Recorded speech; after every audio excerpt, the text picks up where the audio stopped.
notamment la formation des médecins réanimateurs intensifs. Intensif, on n'en a formé que 74, que 2 de plus, et on voit bien que c'est quand même une profession qui a une reconnaissance depuis 2017, qui est tout à fait utile en temps de crise. Est-ce que vous ne pensez pas que nous pourrions en former davantage, compte tenu que les organismes de formation sont disponibles, nous les avons reçus, et ils nous ont dit que l'encadrement pouvait être suffisant pour en former davantage. Peut-être qu'il faut modifier la répartition des postes d'internes pour tenir compte de la crise que nous venons de connaître. Sur les réanimateurs et les formations, j'étais à leur congrès la semaine dernière, ou il y a 2 semaines, encore une fois, pardon pour les dates. Il y a les MIR et les MAR, les intensivistes réanimateurs, les anesthésistes réanimateurs. Ils souhaitent les uns et les autres avoir une augmentation du nombre d'internes en formation et je suis de leur avis.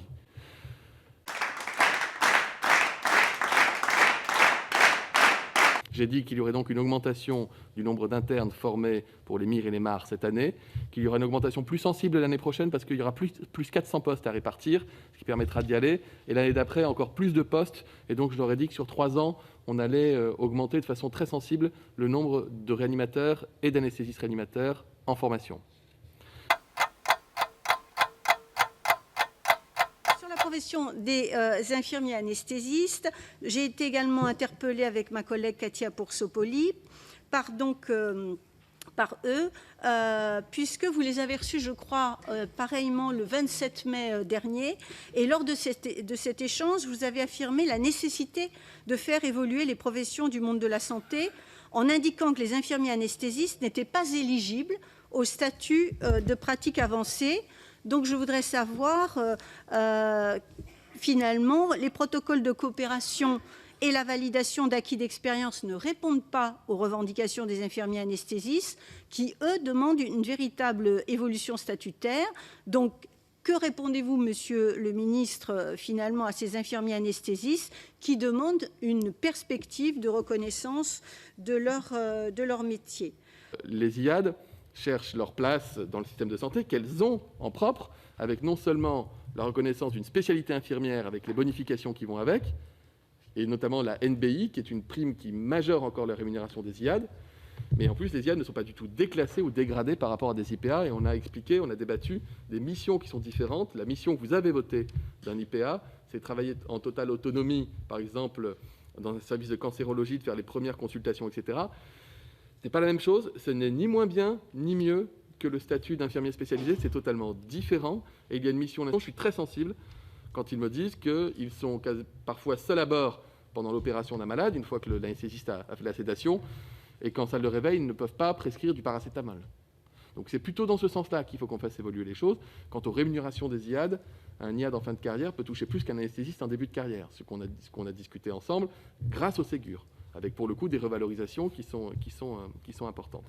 Le Ségur a supprimé les trois premiers échelons en début de carrière et a créé 3 échelons supplémentaires en fin de carrière. Et la suppression en début de carrière est positive pour les jeunes médecins, mais pénalisant finalement pour les médecins plus expérimentés qui perdent des années d'ancienneté, et ils avaient été extrêmement précis. Ils nous ont donné des documents que je peux tenir à votre disposition, comme je pense d'ailleurs la présidente de notre commission, et ils nous ont alertés sur le fait que des médecins hospitaliers quittaient l'hôpital sur la pointe des pieds, ce qu'aucun de nous ne souhaite. Donc j'aimerais avoir des explications. Sur les grilles médicales, là, il y a à la fois de l'incompréhension et à la fois de la volonté manifeste de transmettre une mauvaise information initialement par certains non-signataires du Ségur. Aucun médecin de l'hôpital public n'a perdu en ancienneté, en salaire ou en retraite. Vous avez ce qui se passe dans toute réforme des grilles et des statuts dans la fonction publique, qu'elle soit hospitalière, d'État ou territoriale. Quand vous signez un accord, ça va concerner les flux entrants, les flux, et pas ce qu'on appelle, le mot est moche, mais c'est comme ça dans la loi, ce qu'on appelle les stocks de personnel. Et donc, vous avez création de 2 grilles parallèles, ceux qui rentrent post-Ségur et ceux qui étaient déjà dans la carrière. Et donc, certains ont cru ou ont compris ou ont redouté de perdre 3 échelons, quand en réalité ils gardent leur échelon, mais ils évoluent sur une grille parallèle qui est différente. Personne n'a perdu d'argent. Le Ségur a ça d'assez fantastique, c'est que personne ne peut vous dire je gagne moins après qu'avant. Tout le monde gagne plus. Un couple de médecins praticiens hospitaliers qui perçoit, qui est à mon âge et qui travaille à l'hôpital public, avec la revalorisation de l'IESPE, ils gagnent 10 000 € à 2 net de plus par an, Madame la sénatrice. Je ne crois pas du tout que les médecins démissionnent à cause du Ségur. Je peux comprendre que ça ne répond pas à toutes les attentes. Pardon ?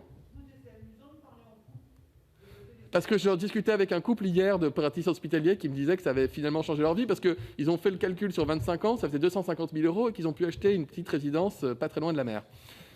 Et c'est ce que changeait le Ségur. Mais si vous préférez, je peux fonctionner en PH. Un PH qui touchait 600, il est à 1010 et donc il touche 400 € de plus par mois. Donc je ne dis pas que c'est... Peut-être que ça ne répond pas à toutes les attentes, mais personne n'a été... Mon discours, c'est de dire personne n'a perdu de l'argent et personne n'est pénalisé ou rétrogradé à cause du Ségur. Tout le monde est gagnant.